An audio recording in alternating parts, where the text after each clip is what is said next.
Sergeant Miller sat across the table from the internal affairs investigators, his face drained of color, his hands shaking slightly as he surrendered his badge and service weapon. Beside him, the school principal, Mrs. Bement, was weeping quietly into a tissue, realizing that her 20-year tenure in education was ending in disgrace and a potential accessory to fraud charge. They had conspired to destroy a teenager's driving record, spike his insurance premiums, and suspend him from school, all to protect the sergeant's entitled son from a simple mistake. They wanted to teach me a lesson about respecting authority. Instead, I taught them a permanent lesson about the difference between authority and evidence.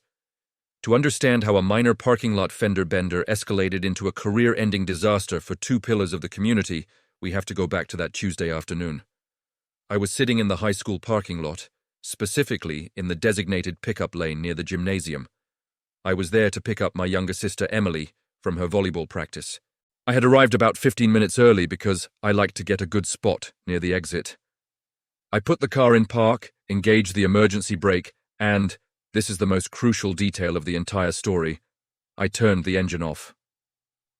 I was sitting there, scrolling through my phone, listening to a podcast, completely stationary. The parking lot was relatively empty, save for a few other parents and students milling about. Suddenly, my entire world jerked forward. Boom. The sound was sickening, the crunch of plastic and metal.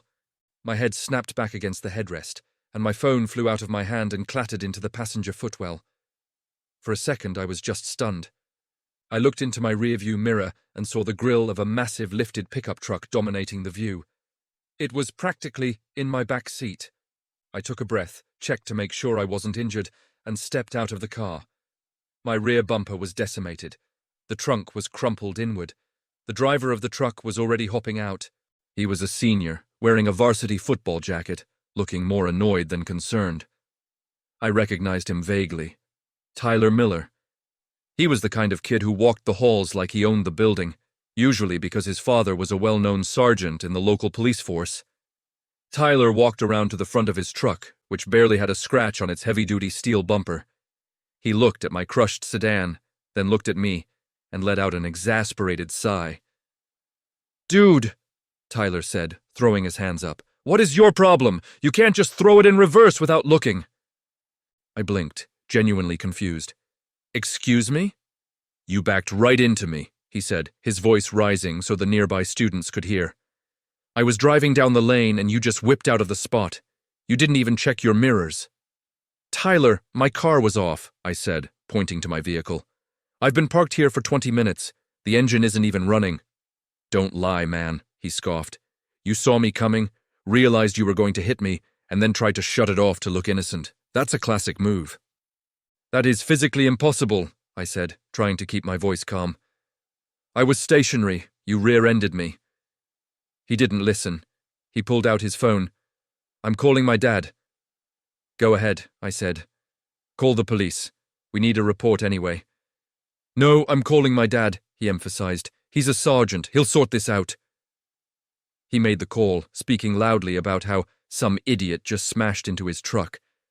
While he was on the phone, a friend of his, a guy named Kyle, walked over from where he had been standing near the gym doors. "I saw it," Kyle said, fist-bumping Tyler. "He totally backed into you, Ty. He wasn't looking at all." My stomach tightened. I knew what was happening. They were building a narrative, 2 against 1. The popular football player and his friend against the quiet kid. Tyler hung up the phone.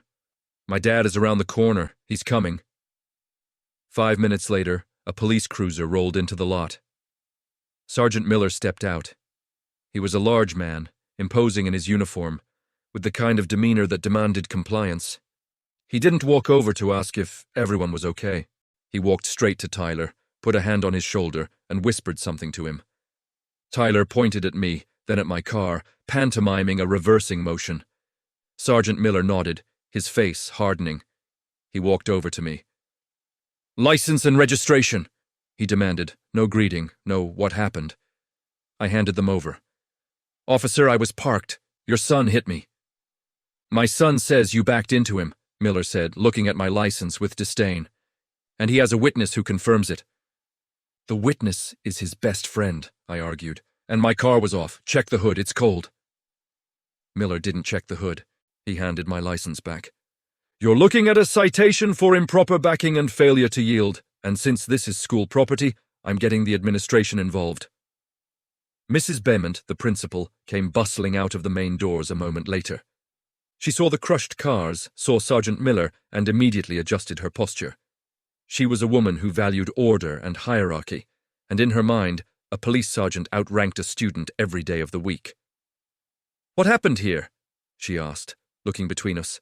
This student, Miller said, gesturing at me like I was a criminal, reversed into my son's vehicle, reckless driving on school grounds. We have a witness. I see, Mrs. Bement said, pursing her lips. She turned to me. I am very disappointed. You know the parking lot speed limit is 5 miles per hour. Reversing without looking is incredibly dangerous. Mrs. Bement, I didn't move, I pleaded. I was waiting for Emily. I was parked. Save it for the office, she said sharply. Both of you inside. Sergeant Miller, please join us. We marched into the main office like a funeral procession. The secretaries stared, students whispered. I was sat in a hard plastic chair while Tyler and his dad sat in the comfortable chairs near Mrs. Bement's desk. For the next 20 minutes, I was gaslit. Tyler told his story. He was driving carefully. I threw it in reverse. He honked, but I hit him. Kyle, the witness, was brought in and corroborated every word, adding that I looked distracted. Sergeant Miller nodded along, taking notes on his official pad. I'm going to be filing a police report determining fault, he said, and I'll be contacting your insurance provider to let them know their client was at fault for a collision involving a stationary police family vehicle. Mrs. Bement chimed in. And as for the school, this is a violation of the student safety code. We're looking at a 3-day suspension and a revocation of your parking privileges for the remainder of the year. I sat there, listening to them rewrite reality. I felt the heat rising in my cheeks, the frustration bubbling in my chest. But I remembered something my father had told me. When your enemy is making a mistake, don't interrupt them. So, I said, breaking my silence. Just to be clear, you are officially stating that I was the one moving, that I reversed into Tyler? We've been over this, Sergeant Miller snapped. Stop wasting our time. And you, I looked at Tyler. You're signing a statement saying I hit you? Yeah, man, own up to it, Tyler sneered. And Mrs. Bement, I turned to the principal, you're suspending me based on their word alone, without checking cameras? The parking lot cameras don't cover that angle, she said dismissively. And the sergeant's assessment is sufficient for me. The suspension stands. Okay, I said. I just wanted to make sure everyone was committed to this version of events before I showed you the video. The room went dead silent. The air conditioning hummed. Sergeant Miller's pen stopped moving. What video? I reached into my pocket and pulled out my phone. I opened the app, connected to my car's telemetry system. You see, I said, my voice steady. My parents are a bit paranoid about teenage driving. So, my car is equipped with a Nexar 360-degree dashcam system. It records the front, the rear, and the cabin. It also logs speed, G-force, and gear position. I saw the color drain from Tyler's face. He looked at his dad. Sergeant Miller didn't look at his son. He stared at my phone like it was a bomb. May I asked, holding the phone out to Mrs. Bement. She hesitated, then took the phone. I pressed play. The video was crystal clear. First, the cabin view. It showed me sitting in the driver's seat. My hands were in my lap, not on the wheel. The car was silent. No engine hum. I was listening to a podcast about history. Then, the rear view. It showed the empty lane behind me. Then it showed Tyler's truck swinging around the corner. He wasn't looking at the road. He was looking down at his lap, clearly texting. He drifted out of his lane, corrected over aggressively, and plowed straight into the back of my stationary car. The telemetry data overlay was the final nail in the coffin. Speed, 0 km/h, gear, park, ignition, off. The audio from the crash was loud, but the audio after the crash was even better. The camera continued to run on battery power. You could hear Tyler get out of the truck. You could hear him say to himself, oh crap, my dad is going to kill me. Then you could hear him yelling at me, formulating the lie on the spot. Mrs. Bement watched the video in silence. Then she watched it again. She slowly placed the phone on her desk and looked at Sergeant Miller. This contradicts your report," she whispered. Sergeant Miller was pale. He stood up and tried to snatch the phone, but I was faster. I grabbed it and slipped it back into my pocket. "That video is already uploaded to the cloud," I said calmly, "and I just emailed a copy to my parents and my insurance agent." "Now hold on," Miller stammered, his commanding voice replaced by a desperate one. "We don't need to involve insurance yet. We can handle this quietly. Tyler made a mistake. He's a kid. We can work out a cash settlement for your bumper." "A mistake?" I asked. "A mistake is bumping a curb. This was a conspiracy. You, a police officer, just attempted to file a false police report to frame a minor for a crime he didn't commit. You intimidated me. You used your badge to bully a student." I turned to Mrs. Beament. "And you, Principal. You were ready to suspend me and ban me from campus without a shred of evidence, just because he has a badge. You facilitated this bullying." "We can rescind the suspension," Mrs. Beament said quickly. "It was just a proposal. Nothing has been filed."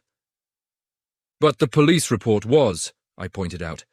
"I saw you writing it, Sergeant. And Tyler gave a written statement to the school. That's lying on an official document." I stood up. "I'm not signing anything here. My parents will be contacting the superintendent and the police chief. I think I'm done here." I walked out of the office. Tyler was sitting with his head in his hands. Kyle, the witness, had mysteriously vanished from the waiting room. The fallout was swift and brutal. My parents didn't just call the police chief, they hired a lawyer. We submitted the video, the sergeant's handwritten notes that he had foolishly left on the desk, and the written statements from Tyler and Kyle. Sergeant Miller was placed on administrative leave immediately. Internal Affairs launched an investigation. It turned out this wasn't the first time he had used his badge to get his son out of trouble. It was just the first time he got caught in 4K resolution. Facing an almost certain termination and potential criminal charges for falsifying records, he chose to resign. He lost his pension. Tyler was charged with reckless driving and filing a false report. Because he was a minor, he got community service and probation, but his license was suspended until he was 21. His insurance company dropped him, and his parents were sued by my insurance company for the damages, plus legal fees. Mrs. Beament didn't escape either. My lawyer argued that she had failed in her duty of care and had discriminated against a student based on a power dynamic. The school board didn't want a lawsuit. They forced her into early retirement at the end of the semester. The best part? The school had to issue a formal apology to me.